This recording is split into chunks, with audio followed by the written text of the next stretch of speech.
Espacio en Blanco. Todos los viernes y sábados de 2 a 4 de la madrugada. Dirigido por Miguel Blanco. Entra en el mundo del misterio.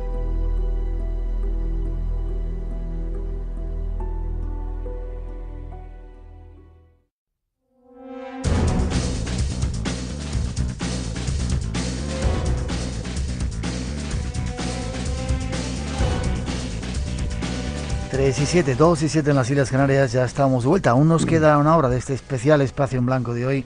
Y mañana la segunda cita de 2 a 4 también aquí en Radio Nacional de España. Como primer tema tendremos las conspiraciones, hablando de cosas ocultas de presidentes y de elecciones en Estados Unidos, un tema muy en boga ahora. Y luego vendrá Marilyn Rosner, que es alguien que dentro de poco ha prometido de nuevo la visita al Espacio en Blanco.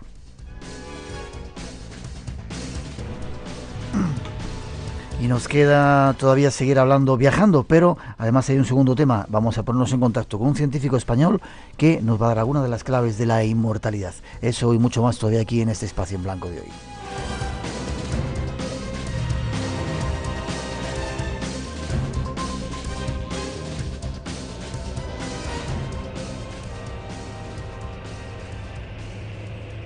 Nos preguntan...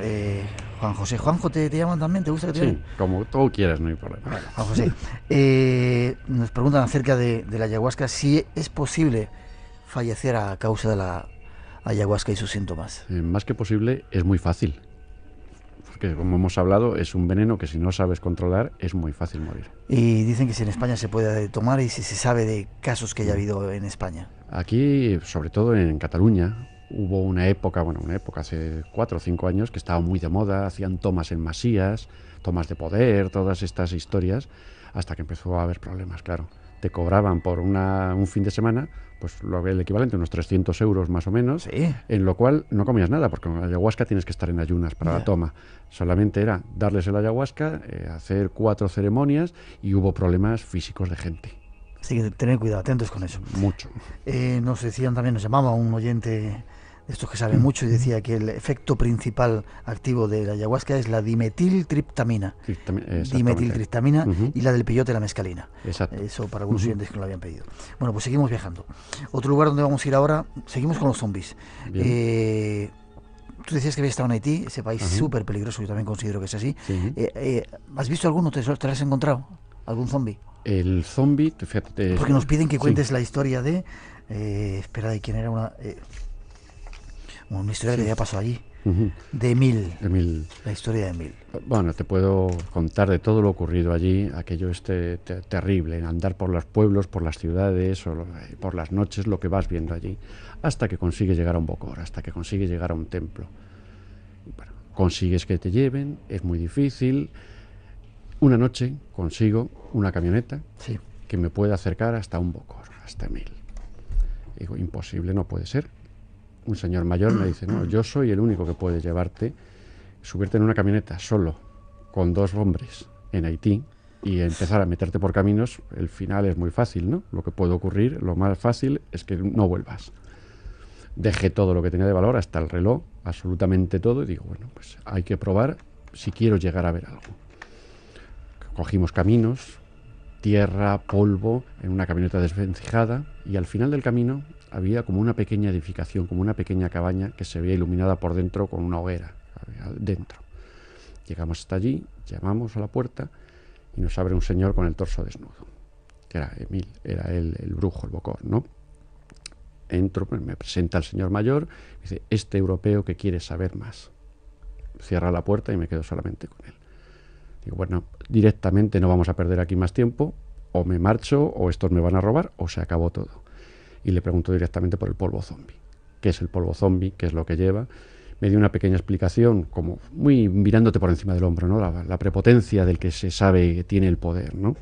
El polvo zombie está hecho con tetrodontisina, que es el veneno del pez globo, 300.000 veces más potente que la cocaína, y que te deja con 2 o 3 pulsaciones por minuto. Cualquier médico certifica tu muerte.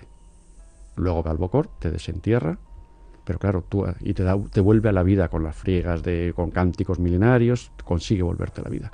Pero tú no has tenido oxígeno en el cerebro, lo que no tienes es voluntad. te ha dejado atontado totalmente. Esos son los zombies.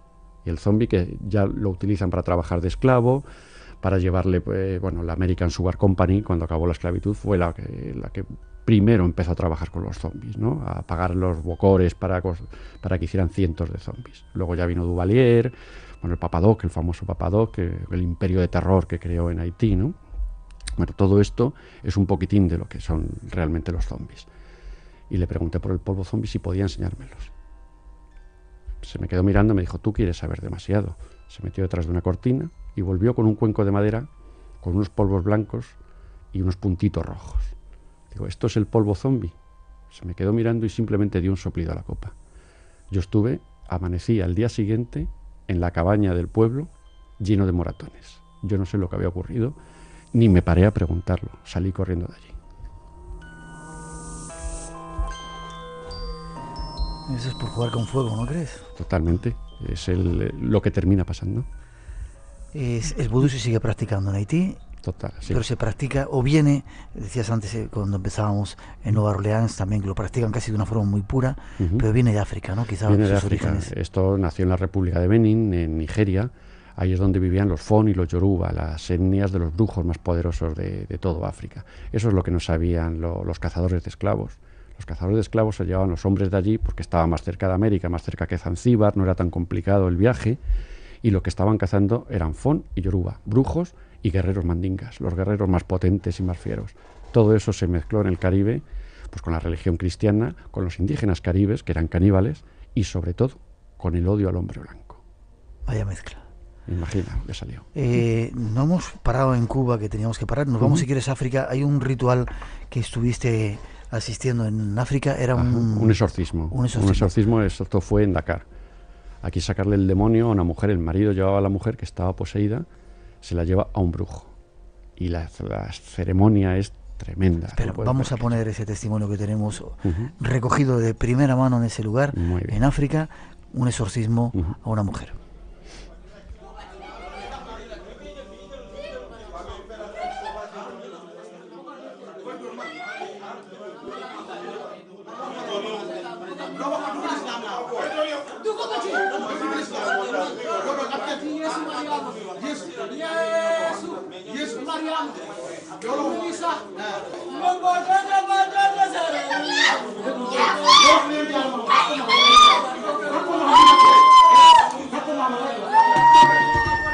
¿Qué estaba pasando?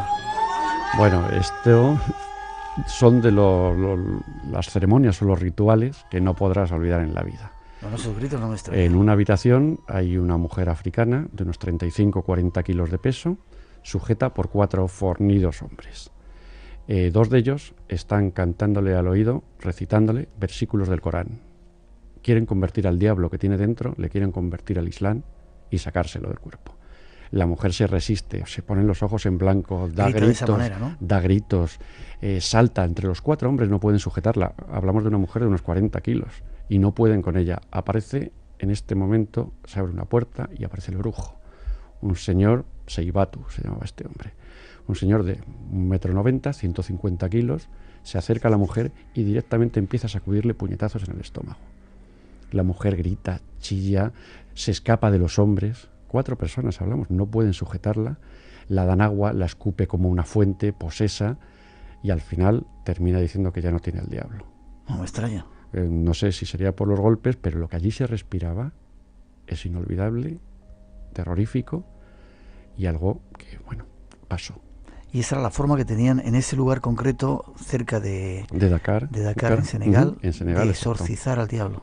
Y se cree en el diablo. El diablo existe en todas las religiones y, como bien sabes, la mayor mentira del diablo, que es mentiroso por naturaleza, es que no existe.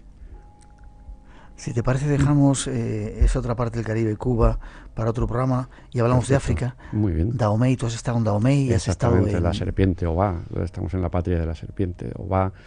Tú fíjate, una de las casualidades, vamos a llamarle casualidades dentro de este mundo mágico y enigmático, ¿no? Toda la zona esta de África Occidental, Dahomey, República de Benín, lo que era el Alto Volta antes, Níger, ahí el dios animista principal es la serpiente Obá. Tú ves un mapa de Haití ahora mismo, la bahía de Puerto Príncipe es la cabeza de una serpiente con la boca abierta. Muy curioso, sí. O inexplicable. Y de ahí es donde surge un poco el núcleo central de lo que es el vudú más radical potente, y más exactamente, porque el vudú, fíjate, eso es lo que hablábamos al principio, que hablamos de una religión que tiene 7000 años, la más antigua del mundo. Que cuando hablas con un bokor, con un hechicero, y dices, bueno, la gente normalmente te habla del vudú, que el vudú, bueno, puede ser bueno, pero luego existe el judú, que es el vudú malo, y se lo comenta, le dice, bueno, hay vudú bueno y vudú malo, simplemente se ríen. El vudú es uno y el vudú sirve para tener poder, para hacer el mal.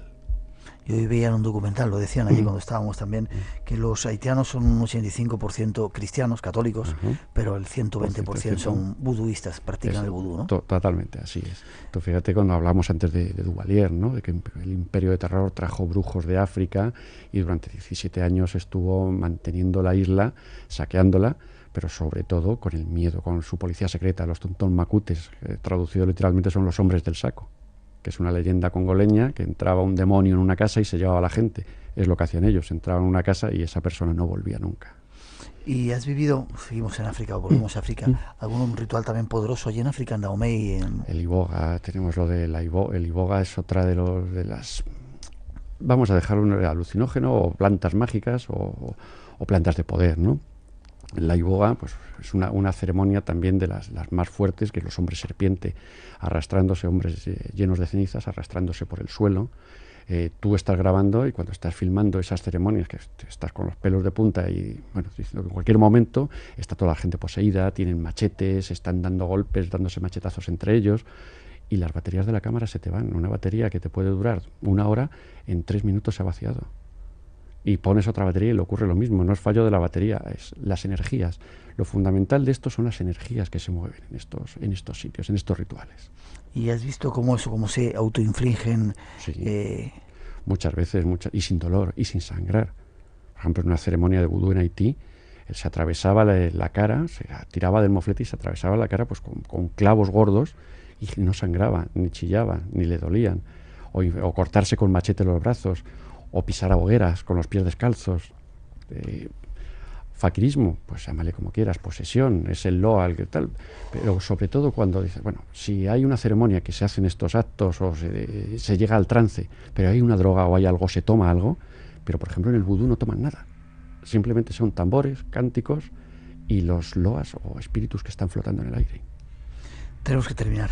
Precauciones que tiene que tener uno ante estos mundos. Evidentemente nuestros oyentes, muchos de ellos no van a hacer esas locuras que haces tú de meter al Amazonas ahí con los indios esos y con esta gente, pero precauciones, es decir, cuando nos llegue todo esto aquí hay que andar con cuidado, ¿no? Estamos hablando de algo muy peligroso, es algo muy peligroso y desconocido, y que cuando vamos al dinero, nada más a buscarle un beneficio económico, porque algo no es real, cuando te piden dinero por ello, no es real. El buen chamán o el buen brujo o el buen hechicero jamás te pedirá dinero.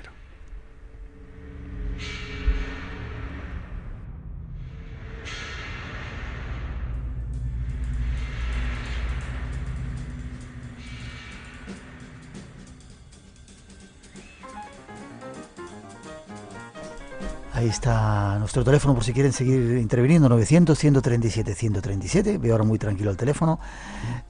Juanjo, muchas gracias. Juan José Revén. A vosotros, ya sabes. ¿Cuál es tu próximo proyecto? Estrenas una película dentro de poquito, ¿no? Exactamente, se va a estrenar ahora En busca de las ciudades perdidas, el largometraje que hemos hecho, y el mes próximo estamos nuevamente en Perú, en el río Marañón, en la frontera de Ucayali con el Marañón, grabando unas pinturas rupestres. Se va a llegar por primera vez a ellas, con más de 8.000 años de antigüedad. ¿Más de 8.000 años has dicho? 8.000 años de antigüedad. ¿No se puede ir contigo? Tú sabes que tienes las puertas abiertas siempre. Me encantaría estar ahí. Espero que cuando, a lo mejor antes, pero cuando vuelvas nos lo cuentes.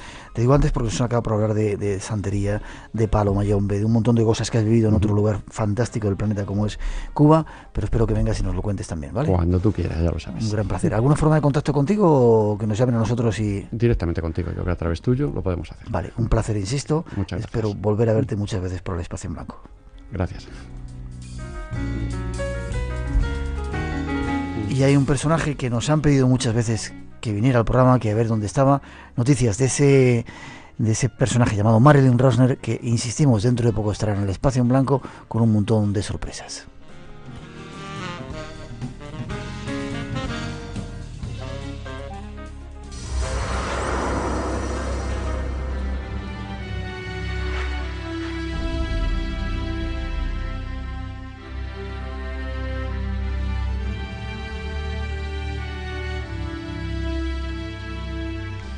Empezamos ya a anunciaros algunas de las visitas que van a llegar al espacio en blanco. Os hemos hablado hace poco tiempo de Marilyn Rosner, ese personaje en el cual, según dicen, se basó la película Poltergeist con esa vidente pequeñita que andaba por ahí. Pues dentro de poco estará en el espacio en blanco y dentro de poco va a venir a España. Para eso nos vamos a poner en contacto con Aurelia Lorenzo, que nos va a dar alguna información. Buenas noches, Aurelia. Hola, buenas noches. ¿Cómo estás? Muy bien, muy bien. ¿Quién es Marilyn Rosner? Cuéntanos un poco para los oyentes que aún no la conocen, aunque dentro de poco vamos a tener experiencias con ella aquí en el espacio en blanco, como otras veces. Bueno, Marilyn Rosner, como ya sabéis muchos de vosotros, es una medium y vidente desde pequeñita, tiene un don especial y bueno, su fama ha traspasado todas las fronteras, la conocen en muchísimas partes del mundo. Ella también es una pionera en el campo donde se relaciona la mística y la ciencia, la razón y la espiritualidad. Es una doctora en ciencias de educación especial, ha estudiado psicología, psiquiatría, pero también tiene este don particular suyo que es el de la evidencia. Ella nació en Canadá, ¿no? Y desde pequeñita, según nos ha contado alguna vez en el programa, veía espíritus ya, veía a los muertos. Sí, desde pequeñita veía espíritus y ella lo relacionaba, bueno, creía que todo el mundo veía lo mismo, era una cosa muy natural en ella y sus padres tampoco lo trataron de esconder o evitar. Y viene a España, yo cuando la he visto, estuvimos, recuerdo, un programa con ella en Tenerife, está en la sala con la gente, ve a la gente y dice que enseguida ve a los espíritus que la acompañan, o si esos espíritus quieren decirle algo. ¿Funciona así? ¿Ve tan claramente a los muertos?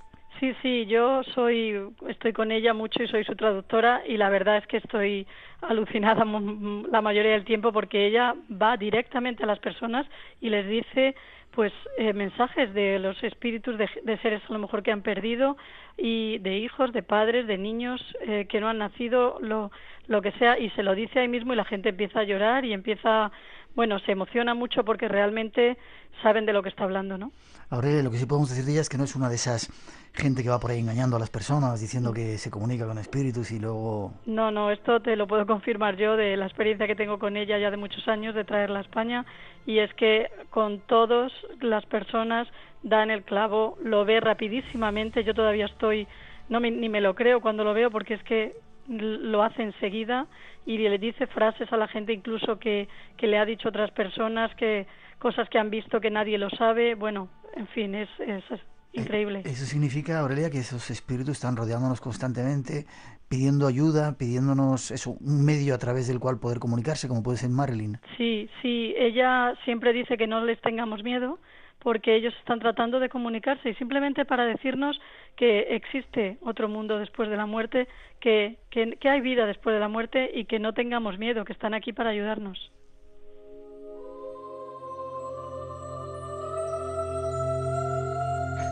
Aurelia, y Marilyn, este personaje va a venir a España dentro de poquito. ¿Cuándo viene? ¿Dinos fechas de su visita a España? Sí, mira, ahora del 22 de octubre al 30 de octubre va a estar aquí en Alicante, donde vamos, 22 de octubre a 30 de octubre en Alicante. Sí, donde va a dar consultas, va a pasar consultas privadas y también 2 conferencias en el Hotel Meliá de Alicante el día 26 de octubre. Meliá, día 26 de octubre. ¿A qué hora? Una a las 11 de la mañana, que es Vivir conscientemente, ayuda a morir conscientemente, y otra a las 6 de la tarde, cuyo título es Memorias ancestrales, que pasan de generación en generación y nos afectan en el día a día. Bien. ¿Va a estar en algún otro sitio aparte en Alicante? Porque he oído que va a estar en Illín también, o en Albacete. Va a estar en Albacete el 25, el sábado 25 de octubre, también vamos a Albacete, y ahí va a dar las 2 conferencias también. O sea que del 22 al 30 está en España, el 26 de octubre 2 conferencias en el Hotel Meliá y el 25... Y el día 1 de noviembre también va a Madrid y va a estar otra semana o 10 días en Madrid. Perfecto. En Albacete, como decía, el día 25 de octubre y en Madrid a partir de noviembre. Teléfono de contacto porque mucha gente... Espera, vamos a dar un segundito para que tomen lápiz y papel porque mucha gente nos ha estado preguntando cómo comunicarse, cómo poder hablar con Marilyn Rosner. Espera un poquito que tomen nota y das un teléfono de contacto. Vale. Cuando quieras ese teléfono, Aurelia, teléfono de contacto para ponerse en comunicación con Marilyn Rosner. Muy bien, es el 699 95 70 21. Repetimos, 699 95 70 21. Ese es el teléfono de contacto que mucha gente nos pedía para contactar con Marilyn Rosner, esa vidente que ve a los espíritus y se comunica con ellos. Aurelia, espero verte dentro de poquito porque estará en nuestro programa y disfrutar de la presencia de ese ser especial, ¿vale? Pues igualmente. Un beso fuerte. Un beso, gracias. Hasta luego.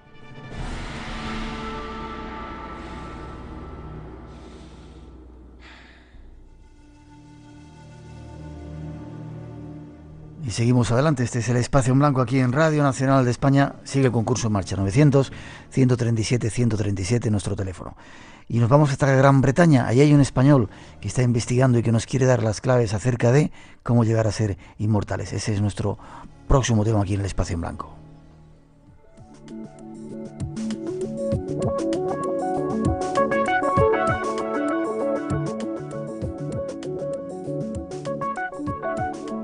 En los próximos minutos vamos a intentar descubrir si podremos llegar a ser inmortales y perfectos.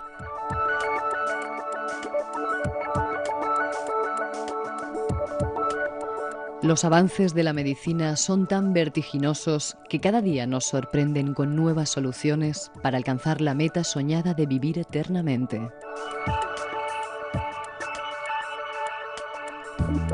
¿Cuándo podremos curar el cáncer? ¿Ya es posible clonar a seres humanos? ¿Se puede crear vida en un laboratorio? ¿Entendemos toda la información contenida en el genoma humano? ¿Para qué sirven las células madre? ¿Lograremos detener el envejecimiento?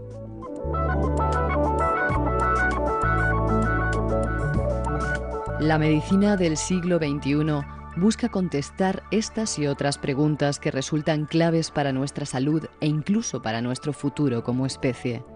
Médicos y científicos de todas las disciplinas trabajan intensamente para desvelar los misterios del cuerpo humano y hallar soluciones a las enfermedades que nos afectan. ¿Hasta dónde nos llevarán los descubrimientos que se suceden vertiginosamente en los últimos años?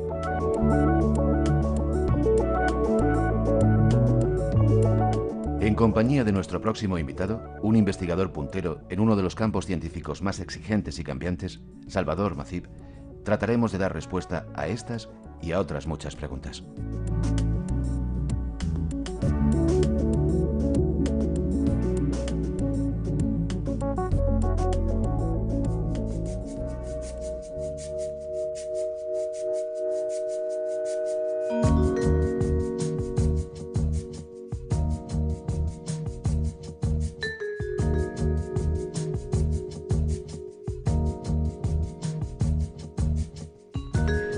Que piensa que la ciencia, la medicina va a hacer que lleguemos a ser inmortales y perfectos y que gracias a todos los avances vamos a poder vivir casi eternamente. Y eso dice nuestro próximo invitado, un investigador, Salvador Mazip, que está en Inglaterra. Buenas noches, Salvador. Hola, ¿qué tal? ¿Cómo estáis? Muy bien, ¿y tú? Bien, bien. ¿Vamos a poder llegar a ser inmortales y perfectos, como cuentas más o menos en tu libro? No sé si este va a ser una realidad o no. En el libro hablo por lo menos de la posibilidad o de que este sería uno de los objetivos o uno de los fines en los cuales la ciencia está trabajando actualmente. Inmortales no sé si llegaremos a ser, vivir un poco más, yo espero que sí, y perfectos ya veremos. Últimamente lo que sí nos asombra con la ciencia son la cantidad de avances que se están dando. Se descubre el genoma, el mapa humano, se pueden hacer casi cosas a la carta. Hay un montón de cosas en las que nos estamos sorprendiendo con la ciencia. ¿Crees que va a haber mucho más sorpresas todavía? Sí.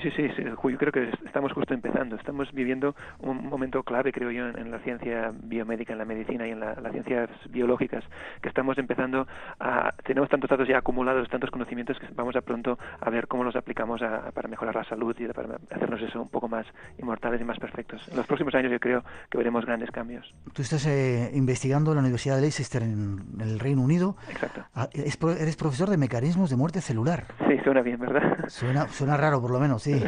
Sí, no, la muerte celular es una cosa más importante de lo que parece. Es uno de los mecanismos que tenemos en el cuerpo para muchas cosas, pero una de las más importantes, por ejemplo, es cuando una célula empieza a comportarse de forma extraña, lo más rápido, lo mejor que se puede hacer es obligarla a suicidarse, a que se muera y se elimine, y así se elimina el riesgo también. ¿Y eso se hace? ¿Se puede hacer? Sí, esto es una de las cosas que nuestro organismo hace normalmente y es uno de los mecanismos que tenemos, por ejemplo, para evitar el cáncer. Si sabemos controlarlo y si sabemos cómo dirigirlo, podríamos, en principio, tratar mejor el cáncer. Ya. ¿Tú eres investigador de genética molecular? Sí, bueno, esto sería una de las cosas que he estudiado es la genética molecular, podría decirse. ¿Y ahora qué estás investigando?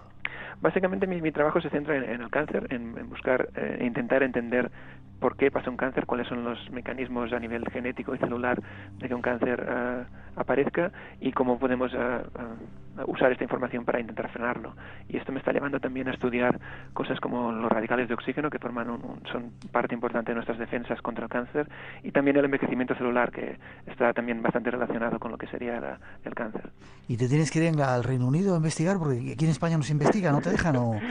No, sí, en España se investiga mucho y de muy nivel y muy bien. Lo que pasa es que no hay sitio para todos, aún no hay, el gobierno aún no ha invertido suficiente dinero. Ha cambiado mucho las cosas desde que me marché hace ahora como 10 años, pero aún no estamos a nivel de otros países como por ejemplo Inglaterra, donde estoy ahora, donde la inversión del Estado y de las fundaciones privadas es mucho más importante y donde se puede hacer cosas más, podemos trabajar mejor. Ya, pero hay un montón de españoles, eso sí, investigando por ahí fuera de España, ¿eh? Sí, somos muchísimos los que estamos fuera. Yo creo que investigadores de mucho nivel, o sea, como decía antes, en España hay gente muy buena, pero también hay gente muy buena fuera que aún no ha vuelto, y yo creo por esto, porque aún faltan más plazas, aún falta más inversión. Bueno, pues si te parece, hablemos quizás de las preguntas que te haría la gente normal cuando se enfrenta a una obra como lo que tú has publicado, Inmortales y Perfectos. Venga. El cáncer, ¿qué es el cáncer? Es una palabra maldita que cuando se nombra todo el mundo se pone a temblar y cree que ya no hay remedio. Si tienes un cáncer te mueres irremisiblemente, ¿es así? No, y esto en el libro quería dejarlo muy claro. El cáncer sin duda es una enfermedad muy grave, pero no es mortal en todos los casos. Hemos avanzado muchísimo en lo que es el diagnóstico precoz. Conseguimos descubrir los cánceres mucho antes de lo que se hacía antes, y conseguimos así poderlos eliminar y tratar con mucho más éxito. Poco a poco iremos viendo aún más mejoras en este campo y seremos capaces de ir controlando mejor el cáncer. ¿Por qué se produce? ¿Por qué se produce en todas las partes del cuerpo? Que no está localizado en un sitio, sino que de repente te puede dar en cualquier lugar. Sí, el cáncer es una enfermedad muy especial, muy curiosa. De hecho, no es una enfermedad, sino es un grupo de enfermedades que llamamos cáncer, que son todas, de hecho, bastante diferentes y con principios genéticos y con bases bastante diferentes.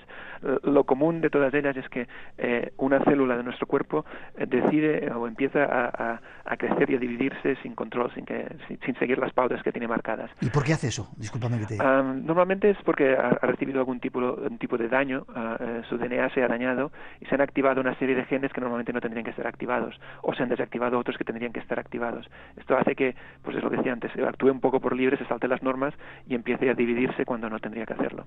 Esto es, después de un tiempo, lo que pasa es lo que conocemos como el tumor, una masa de células que se ha formado a partir de esta célula original que va creciendo sin parar y que es lo que poco a poco va a empezar a darnos problemas. El principal problema de los cuales al final es lo que se llama la metástasis, que es cuando las células de este tumor empiezan a viajar por la sangre y se establecen en otros órganos, en otros tejidos, que es lo que decíamos al principio, de que entonces el cáncer se expande por todo el cuerpo, que es lo que normalmente mata al individuo. Son células tremendas, ¿no? Porque de repente salen de un sitio y se pueden ir a otro, enquistar o ir a otro y contagiar esa enfermedad. Sí, tienen una serie de peculiaridades que hemos ido descubriendo con el tiempo que son realmente fascinantes. Perdona, ¿que no tienen el resto de las células normales? ¿O? Exacto, sí. Por ejemplo, las células del cáncer son inmortales, una cosa que nuestras células normales no son. ¿Sí? Todas las células de nuestro organismo tienen una fecha de caducidad y llega un momento que se paran y que se mueren o que se quedan ahí jubiladas, digamos. Las células cancerosas, lo primero que hacen, una de las primeras cosas que hacen es aprender a superar este límite y a vivir sin parar, sin fin. Y hay muchas otras características que las hacen únicas, por ejemplo, esta habilidad que tienen de salirse de su tejido cuando normalmente todas las células se quedan más o menos en su casa. Estas aprenden a viajar y a establecerse en otro tejido, en la otra punta del cuerpo, y ahí volver a crecer y volver a formar tumores. Esto es realmente increíble. ¿Y qué tipo de información les ha cambiado a este tipo de células? Y además, ¿el cáncer es una enfermedad de ahora o lo ha habido siempre? No, el cáncer es una cosa que creo que es inherente al cuerpo humano y a todos los organismos vivos multicelulares por el hecho de que cuando las células se dividen, cuando vamos avanzando en nuestra edad, el DNA de las células siempre acaba dañándose de una manera u otra. Estamos expuestos a muchas sustancias tóxicas que pueden dañar nuestro DNA, y el mismo hecho de irse dividiendo las células puede generar errores en el DNA. Esto hace que cuando llevamos un cierto tiempo viviendo, estos errores se acumulan y pueden crearse estos estos problemas que decíamos a nivel de genes que se activan o se desactivan cuando no les toca. Por eso creo que el cáncer siempre ha estado ahí, siempre es un problema que tendremos y que ahora, y por eso es tan difícil también de solucionar, porque es muy inherente al sistema mismo de lo que es la vida. Pero creo que poco a poco vamos a poder intentar, lo que decíamos antes, controlarlo mejor. ¿Controlarlo se podrá curar? Curar es una palabra muy gorda, digamos. Todos los científicos, si les preguntas, todos los que trabajamos en cáncer, si les preguntas si vamos a curar el cáncer, siempre responden con evasivas o con mucha precaución, porque curar es difícil, porque estas células cancerosas, estas peculiaridades que tienen, una de ellas es que solo que se escape una célula puede formar de nuevo un tumor. Por eso, creer que vamos a poder eliminar todas las células de un cáncer es bastante optimista, es difícil. Eso no quiere decir, esto parece negativo, pero no quiere decir esto que no podamos hacer frente al cáncer y vencerlo de alguna manera. Por lo que los científicos estamos intentando ahora, más que curarlo, es controlarlo, es frenarlo, congelarlo en un estado latente, y que podamos, aunque tengamos cáncer, podamos vivir con este cáncer muchos años y no necesariamente morir de este cáncer. Convertirlo, digamos, en una enfermedad crónica, por ejemplo, comparable a lo que podría ser una diabetes o un problema, o los problemas de corazón. Tú te tomas tus pastillas por la mañana para controlar tu presión o lo que sea, y de la misma manera pensamos que un día podremos tomar nuestras pastillas para controlar el cáncer y así ir viviendo tranquilamente. ¿Estamos cerca de eso? Estamos un poquito, cada día un poco más cerca. Sin duda queda mucho aún para llegar a este punto, pero yo creo que en los próximos 10-20 años veremos cambios muy importantes en este sentido.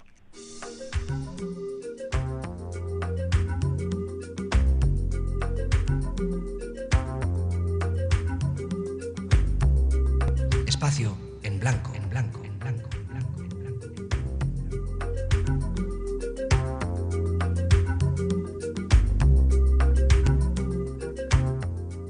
La puerta hacia nuevas dimensiones.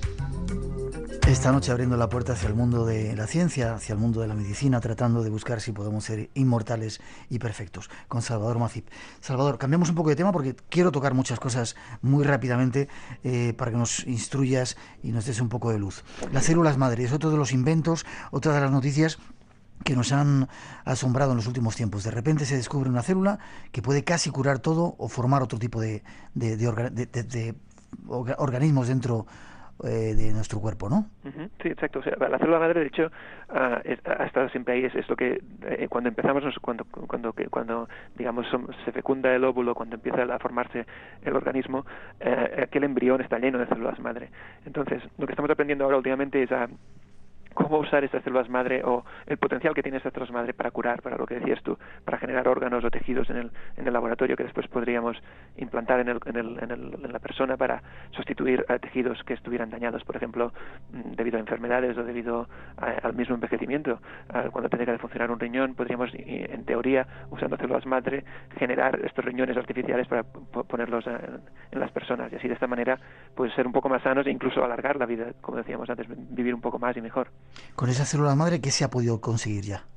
De hecho, no mucho. O sea, estamos en una fase de promesas. Estamos en una fase de que estamos dándonos cuenta de todas las cosas que podrían ser posibles, pero aún hay muchos obstáculos técnicos y éticos que hay que superar. Se está vendiendo en algunos países algunas terapias con células madre que los expertos suelen decir que hay que ir con mucha precaución porque aún no sabemos realmente cómo funcionan, si funcionan o son seguras. En Estados Unidos, que son un poco los pioneros en la ciencia y los que van con más cuidado con estas cosas, están aún estudiando si son factibles o no, si son seguras las terapias con células madre. Es decir, estamos aún en fases muy iniciales y no sabemos hasta dónde hasta dónde llegaremos con estas técnicas. Pero si las promesas se cumplen, realmente podríamos hacer un montón de cosas inimaginables. Más preguntas. ¿Se puede elegir, o uno va a poder elegir dentro de poco el sexo de sus hijos y las características? Tener un hijo alto, rubio, bajo y moreno, o alto y moreno, con ojos verdes, que tenga 200 de coeficiente intelectual, y que sea guapo, inteligente, etcétera, etcétera. O una hija. De momento no, y no creo que en un futuro próximo estemos tan capacitados para hacer esto. Esto implicaría, primero, que somos capaces de entender qué genes en nuestro ADN, qué parte de nuestro genoma da cada una de estas características que hemos dicho. O sea, cuál es el gen responsable para que seamos altos o guapos o más listos.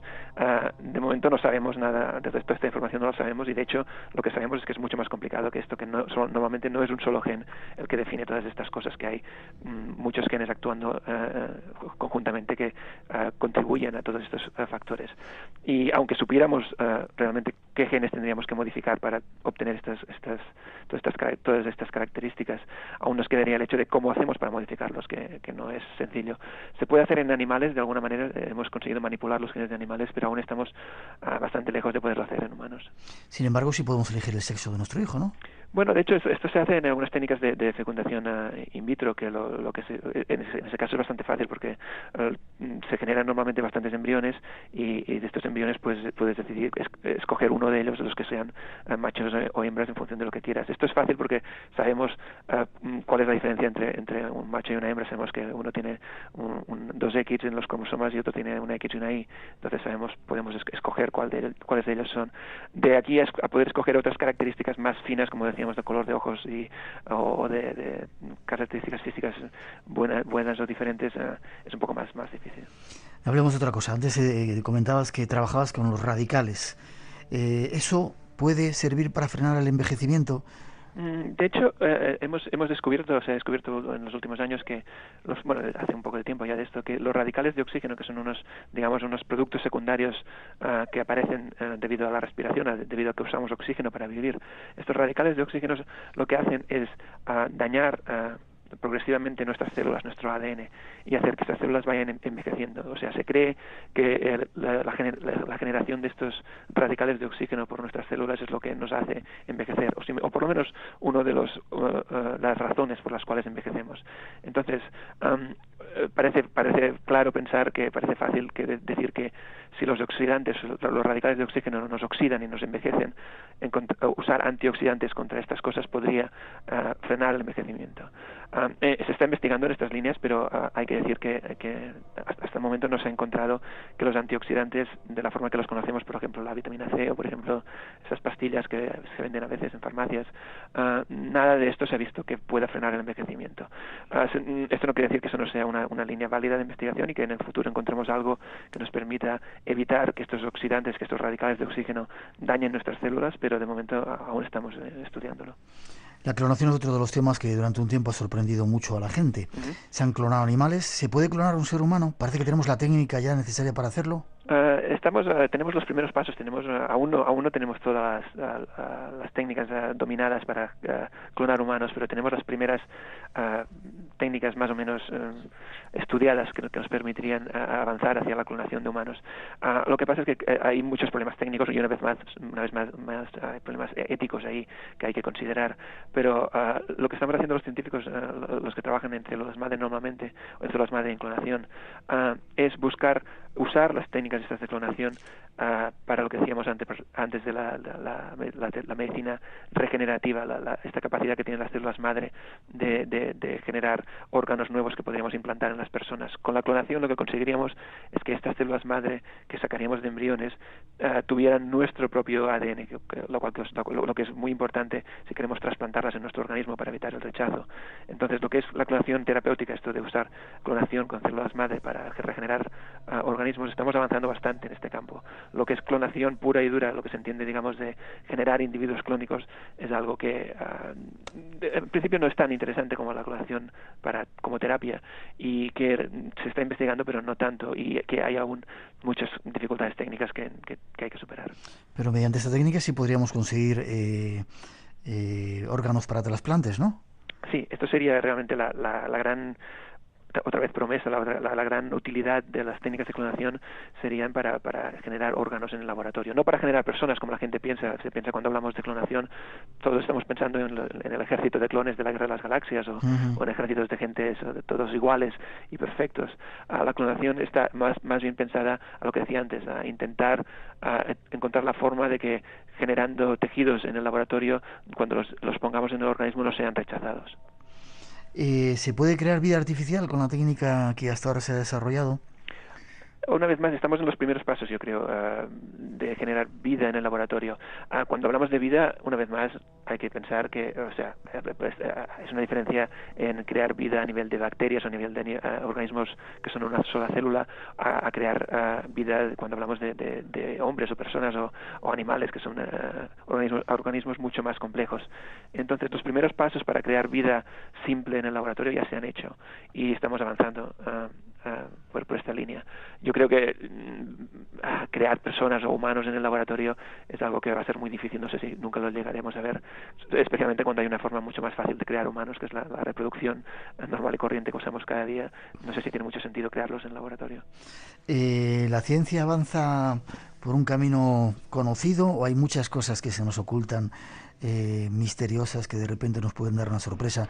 Como por ejemplo se me ocurre lo que hacían los médicos que estaban con Hitler, que hacían experimentos súper extraños para tratar de hacer un ser superior. Es decir, ¿se nos cuenta todo lo que la ciencia va descubriendo o hay mucho secretismo todavía en todo esto? No, yo creo que yo estoy bastante seguro de que todo lo que se hace se explica. O sea, una de las cosas básicas de los científicos para poder avanzar entre nosotros es contarnos todo lo que hacemos, y todo lo que contamos un momento u otro llega al público. O sea, no hay secretos que la gente pueda creer que estamos haciendo cosas que no contamos.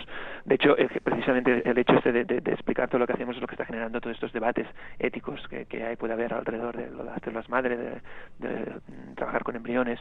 Y quizás el único problema es que no nos explicamos suficientemente bien.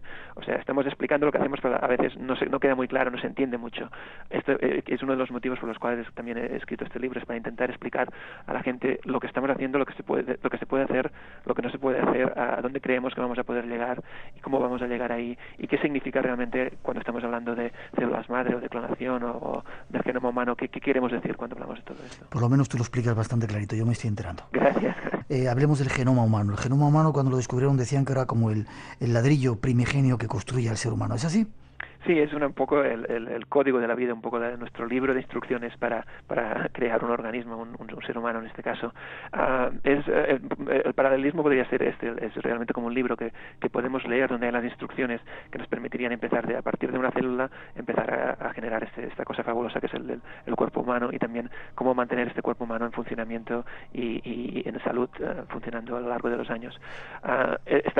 Somos capaces de leer este libro, aún no somos capaces de entenderlo, y mucho menos aún no somos capaces de modificarlo, de cambiar las palabras de este libro, pero en eso estamos. Cuando lo sepamos leer y traducir, podremos poner esos ladrillos donde queramos y teóricamente construir lo que se nos antoje. Teóricamente hasta cierto punto podríamos hacer alguna de estas cosas.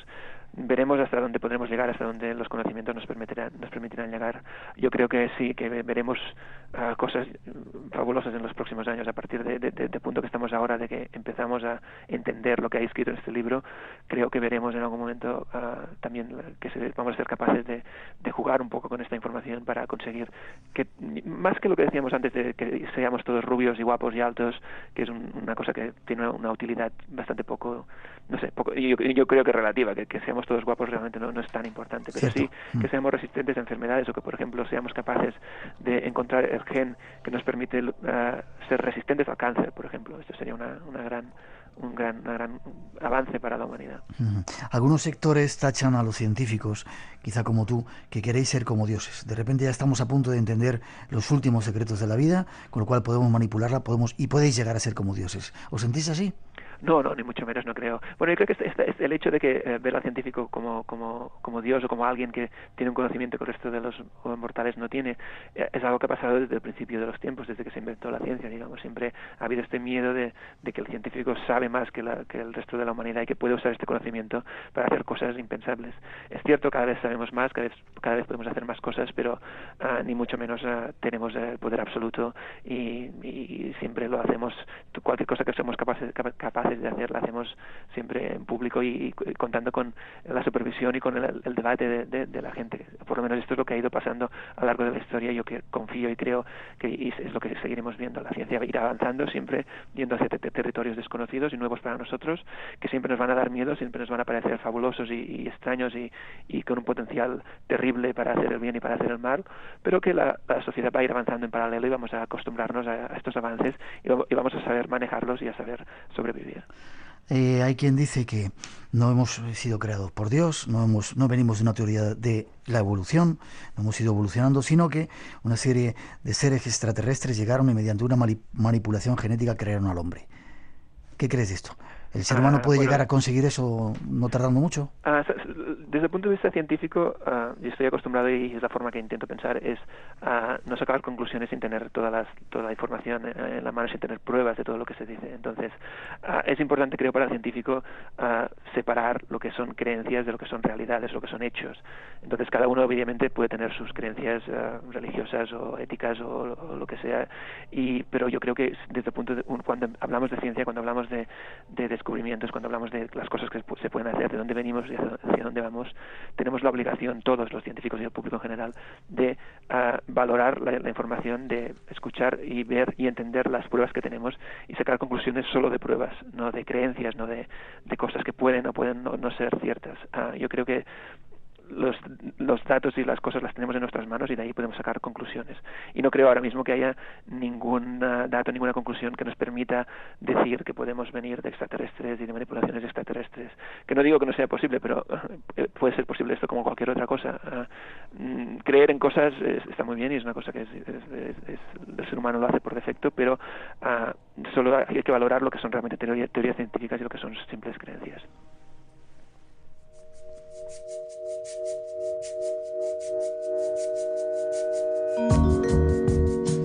Inmortales y perfectos, cómo la medicina cambiará radicalmente nuestras vidas, de Salvador Macip. Gracias, Salvador. Antes de marcharte, consejos para vivir bien, para llegar, si no ser inmortales, bueno, vivir una vida sana, saludable, sin que nos ataquen esas cosas raras que hay por ahí. Sí, y hay consejos más fáciles de seguir de lo que parece. Uno que está muy claro es dejar de fumar todos ya inmediatamente, ¿sí? Porque fumar es malo. Esto ya lo vienen diciendo los médicos hace décadas, pero cada vez lo tenemos más claro. Fumar da muchos problemas y si consiguiéramos dejar de fumar, por ejemplo, se podrían eliminar 1 de cada 3 cánceres y esto es una cosa bastante importante. Uh-huh. Después de esto, otro consejo bastante fácil y sencillo es comer de forma equilibrada y sana, de forma variada, sin excesos, y moderándonos con lo que es el consumo de alcohol, el consumo de grasas, una forma, lo que también se viene diciendo hace tiempo, de hacer una dieta mediterránea, una dieta que tenga un poquito de todo y sin pasarse de nada. Y junto con esto, combinándolo con ejercicio, estas 3 cosas, ejercicio, una dieta sana y dejar de fumar, nos permitiría alargar la vida bastante más de lo que nos creemos. Gracias, Salvador, por tus consejos. Ha sido revelador lo que nos has contado, por el libro. Y si quieres algo de comida mediterránea, te mandamos alguna cosa por allá. Pues no me iría mal, la verdad. Pues ahora quedamos y te mandamos alguna cosita rica de estas que tenemos por aquí, que no hay en el Reino Unido. Muchas gracias, espero verte pronto y felicidades por el libro. Te deseo lo mejor y un fuerte abrazo desde aquí. Muchas gracias a vosotros. A ti, hasta luego. Adiós.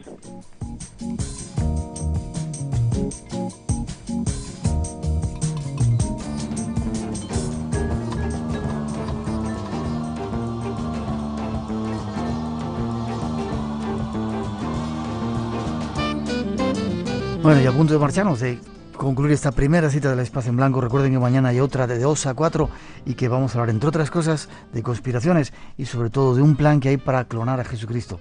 Así que atentos, que va a ser un programa súper interesante. Buenas noches, Paz. Buenas noches. Antes de marcharnos, dar a conocer los ganadores, mogollón de gente llamándonos, ¿verdad? Pues sí, mucha gente. Cada día más, afortunadamente. Pues sí, esa es la suerte, que cada vez recibimos más llamadas de distintos puntos de España y también del extranjero. Vamos, si quieres, con los ganadores. Atentos, entre toda esa gran cantidad de gente, estos son los ganadores. Vamos con Santiago Vicente, que nos ha llamado desde Rianxo, Coruña. La suerte ha querido ser justa y también un poco, nos ha sorprendido porque nos ha llamado mucho la atención su llamada, pero cuando hemos hecho el sorteo ha sido uno de los ganadores. A este carretillero simpático le mandamos un beso enorme y también le decimos que ha sido uno de los ganadores. También Gloria García de Alcorcón, María Jesús Ibáñez de Granada, Carlos Linaja Abad de Madrid y Rosario Sanz de Palencia. A todos vosotros, pues muchísimas felicidades y enhorabuena. Y estamos recibiendo, habíamos pedido que nos llamaran, se pusieran en contacto con nosotros desde las diferentes partes del mundo que se nos escucha. Cada día gente nos dice Helsinki, hoy otro sitio, Rotterdam. Tenemos muy poquitos minutos, Miguel, por eso solo he elegido 2. Por ejemplo, nos escribe Manuel, que es ingeniero sevillano y está residiendo en Helsinki, y nos manda un saludo desde Finlandia a los amigos del Espacio en Blanco. Y también nos vamos con Jesús Rosón, que nos escribe desde Burdeos, Francia, y nos cuenta, bueno, cómo nos escuchaba Espacio en Blanco desde pequeño, esas noches de miedo, sudores y notas que apuntaba en las libretitas, en penumbra. Miguel, esto es algo que comentan muchos oyentes del Espacio en Blanco. Y nos contaba Jesús Rosón de Burdeos, Francia, la sintonía de entrada del Espacio en Blanco, lo del túnel, y coincide con unos amigos que nos escriben de Granada. No hay que desvelar el secreto. No hay que desvelarlo, pero nos cuenta Pilar María García Reche, dice, siempre ha quedado guardada en mi mente la frase del túnel, dice, y en estos 18 años, dice, siempre he sorprendido a alguien con ella. ¿Sí? Sí, eso es lo que nos cuentan. Qué curioso. Y dice que parece que fue ayer cuando ella y su marido esperaban despiertos todas las noches del fin de semana hasta que empezaba tu programa, a veces agarraditos de miedo por los temas. Eso es lo que nos cuentan desde Granada. Mañana más concurso, más premios, ¿no? ¿Te queda algún otro más todavía? Tenemos unos cuantos más, pero si quieres los dejamos para mañana. Vale, pues mañana más premios todavía, más concursos, así que atentos. 900-137. 137, nuestro teléfono.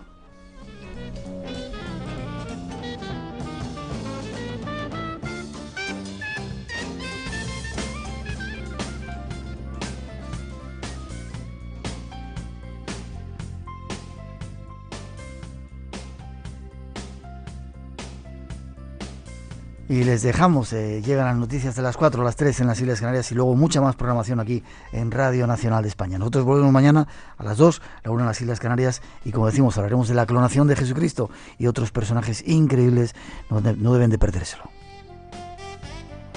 Disfruten del fin de semana y déjenos un huequito, será aquí en Radio Nacional de España. Hasta entonces, nuestros mejores deseos y les dejamos con una poquita de nuestra mejor música. Hasta mañana.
República de Benín, en Nigeria, ahí es donde vivían los Fon y los Yoruba, las etnias de los brujos más poderosos de todo África. Eso es lo que no sabían los cazadores de esclavos.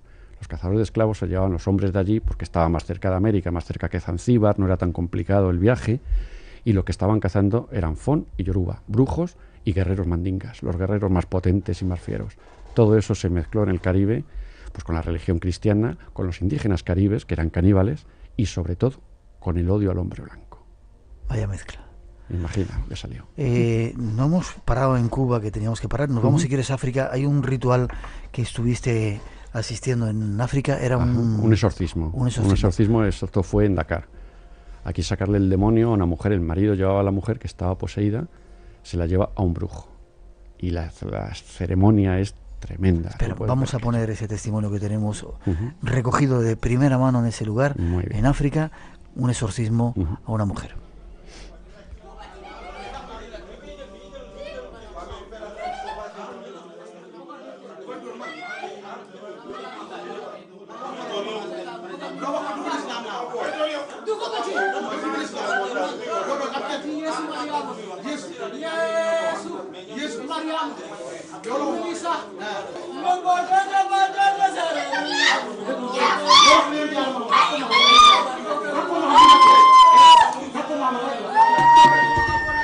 ¿Qué estaba pasando? Bueno, esto son de las ceremonias o los rituales que no podrás olvidar en la vida. Bueno, esos gritos no me extrañan. En una habitación hay una mujer africana de unos 35-40 kilos de peso, sujeta por 4 fornidos hombres. 2 de ellos están cantándole al oído, recitándole versículos del Corán. Quieren convertir al diablo que tiene dentro, le quieren convertir al Islam y sacárselo del cuerpo. La mujer se resiste, se ponen los ojos en blanco, da gritos, de esa manera, ¿no? Da gritos, salta entre los 4 todas estas historias, hasta que empezó a haber problemas, claro. Te cobraban por un fin de semana, pues el equivalente a unos 300 euros más o menos, ¿sí? En lo cual no comías nada, porque con la ayahuasca tienes que estar en ayunas para la toma. Solamente era darles el ayahuasca, hacer 4 ceremonias, y hubo problemas físicos de gente. Así que tener cuidado, atentos con eso. Mucho. Nos decían también, nos llamaba un oyente de estos que sabe mucho, y decía que el efecto principal activo de la ayahuasca es la dimetiltriptamina. Dimetiltriptamina y la del peyote, la mescalina. Exacto. Eso para algunos oyentes que no lo habían pedido. Bueno, pues seguimos viajando. Otro lugar donde vamos a ir ahora, seguimos con los zombies. Tú decías que habías estado en Haití, ese país súper peligroso, yo también considero que es así. ¿Has visto alguno? ¿Te lo has encontrado? ¿Algún zombie? El zombie, fíjate... Porque nos piden que cuentes la historia de... espera, ¿de quién era? Una historia que ya pasó allí. De Emil. La historia de Emil. Bueno, te puedo contar de todo lo ocurrido allí, aquello terrible, en andar por los pueblos, por las ciudades, o por las noches, lo que vas viendo allí, hasta que consigues llegar a un bocor, hasta que consigues llegar a un templo. Bueno, consigues que te lleven, es muy difícil. Una noche consigo una camioneta que me puede acercar hasta un bocor, hasta Emil. Digo, imposible, no puede ser. Un señor mayor me dice, no, yo soy el único que puede llevarte, subirte en una camioneta solo, con 2 hombres en Haití, y empezar a meterte por caminos. El final es muy fácil, ¿no? Lo que puede ocurrir, lo más fácil es que no vuelvas. Dejé todo lo que tenía de valor, hasta el reloj, absolutamente todo, y digo, bueno, pues hay que probar si quiero llegar a ver algo. Cogimos caminos, tierra, polvo, en una camioneta desvencijada, y al final del camino había como una pequeña edificación, como una pequeña cabaña que se veía iluminada por dentro con una hoguera dentro. Llegamos hasta allí, llamamos a la puerta y nos abre un señor con el torso desnudo, que era Emil, era él, el brujo, el bocor, ¿no? Entro. Espacio en Blanco. Todos los viernes y sábados de 2 a 4 de la madrugada. Dirigido por Miguel Blanco. Entra en el mundo del misterio.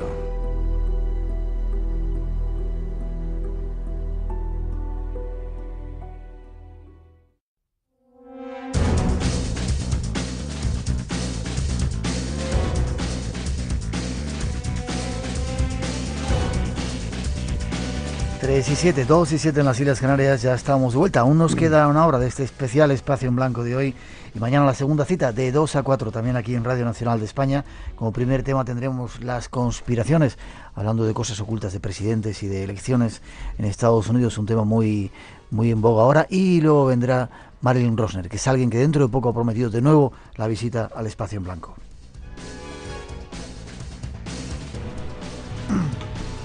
Y nos queda todavía seguir hablando, viajando, pero además hay un segundo tema. Vamos a ponernos en contacto con un científico español que nos va a dar alguna de las claves de la inmortalidad. Eso y mucho más todavía aquí en este Espacio en Blanco de hoy.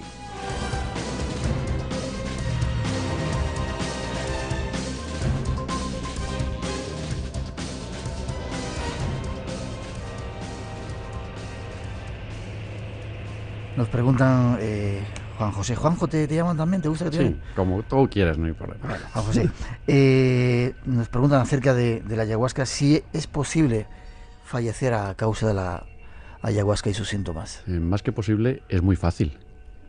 Porque, como hemos hablado, es un veneno que si no sabes controlar, es muy fácil morir. Y dicen que si en España se puede tomar y si se sabe de casos que haya habido en España. Aquí, sobre todo en Cataluña, hubo una época hace 4 o 5 años que estaba muy de moda, hacían tomas en masías, tomas de poder, hombres no pueden sujetarla. Hablamos de una mujer de unos 40 kilos y no pueden con ella. Aparece, en este momento, se abre una puerta y aparece el brujo. Un señor, Seibatu se llamaba este hombre, un señor de 1,90 m, 150 kilos, se acerca a la mujer y directamente empieza a sacudirle puñetazos en el estómago. La mujer grita, chilla, se escapa de los hombres. 4 personas hablamos, no pueden sujetarla, la dan agua, la escupe como una fuente, posesa, y al final termina diciendo que ya no tiene el diablo. No me extraña. No sé si sería por los golpes, pero lo que allí se respiraba es inolvidable, terrorífico, y algo que, bueno, pasó. Y esa era la forma que tenían en ese lugar concreto, cerca de Dakar, en Senegal, en Senegal, de exorcizar al diablo. Y bueno, se cree en el diablo. El diablo existe en todas las religiones y, como bien sabes, la mayor mentira del diablo, que es mentiroso por naturaleza, es que no existe. Si te parece, dejamos esa otra parte del Caribe, Cuba, para otro programa y hablamos de África. Muy bien. Dahomey, tú has estado en Dahomey y has estado en... la serpiente Obá. Estamos en la patria de la serpiente Obá. Tú fíjate, una de las casualidades, bueno, vamos a llamarle casualidades dentro de este mundo mágico y enigmático, ¿no? Toda la zona esta de África Occidental, Dahomey, República de Benín, lo que era el Alto Volta antes, Níger, ahí el dios animista principal es la serpiente Obá. Tú ves un mapa de Haití ahora mismo, la bahía de Puerto Príncipe es la cabeza de una serpiente con la boca abierta. Muy curioso, sí. O inexplicable. Y de ahí es donde surge un poco el núcleo central de lo que es el vudú más radical potente, y más... Exactamente, porque el vudú, fíjate, eso es lo que hablábamos al principio, que hablamos de una religión que tiene 7.000 años, la más antigua del mundo. Cuando hablas con un bokor, con un hechicero, y dices, bueno, la gente normalmente te habla del vudú, que el vudú, bueno, puede ser bueno, pero luego existe el judú, que es el vudú malo, y se lo comentan, le dice, bueno, hay vudú bueno y vudú malo, simplemente se ríen. El vudú es uno y el vudú sirve para tener poder, para hacer el mal. Bueno, me presenta el señor mayor, dice, este europeo que quiere saber más. Cierra la puerta y me quedo solamente con él. Digo, bueno, directamente no vamos a perder aquí más tiempo, o me marcho, o estos me van a robar, o se acabó todo. Y le pregunto directamente por el polvo zombi. ¿Qué es el polvo zombi? ¿Qué es lo que lleva? Me dio una pequeña explicación, como muy mirándote por encima del hombro, ¿no? La prepotencia del que se sabe que tiene el poder, ¿no? El polvo zombi está hecho con tetrodontisina, que es el veneno del pez globo, 300.000 veces más potente que la cocaína, y que te deja con 2 o 3 pulsaciones por minuto. Cualquier médico certifica tu muerte. Luego va al bokor, te desentierra, pero claro, te vuelve a la vida con las friegas, con cánticos milenarios, consigue volverte a la vida. Pero tú no has tenido oxígeno en el cerebro, lo que no tienes es voluntad. Te ha dejado atontado totalmente. Esos son los zombies. Y el zombie, que ya lo utilizan para trabajar de esclavo, para llevarle, la American Sugar Company, cuando acabó la esclavitud, fue la que primero empezó a trabajar con los zombies, ¿no? A pagar los bokores para que hicieran cientos de zombies. Luego ya vino Duvalier, el Papadoc, el famoso Papadoc, el imperio de terror que creó en Haití, ¿no? Bueno, todo esto es un poquitín de lo que son realmente los zombies. Y le pregunté por el polvo zombie si podía enseñármelos. Se me quedó mirando y me dijo, tú quieres saber demasiado. Se metió detrás de una cortina y volvió con un cuenco de madera con unos polvos blancos y unos puntitos rojos. Digo, ¿esto es el polvo zombi? Se me quedó mirando y simplemente dio un soplido a la copa. Yo amanecí al día siguiente en la cabaña del pueblo lleno de moratones. Yo no sé lo que había ocurrido, ni me paré a preguntarlo. Salí corriendo de allí. Eso es por jugar con fuego, ¿no crees? Totalmente. Es lo que termina pasando. El vudú se sigue practicando en Haití. Total, sí. Pero se practica, o viene, decías antes cuando empezábamos en Nueva Orleans, también que lo practican casi de una forma muy pura, pero viene de África, ¿no? Quizá Viene de sus África. orígenes. Esto nació en la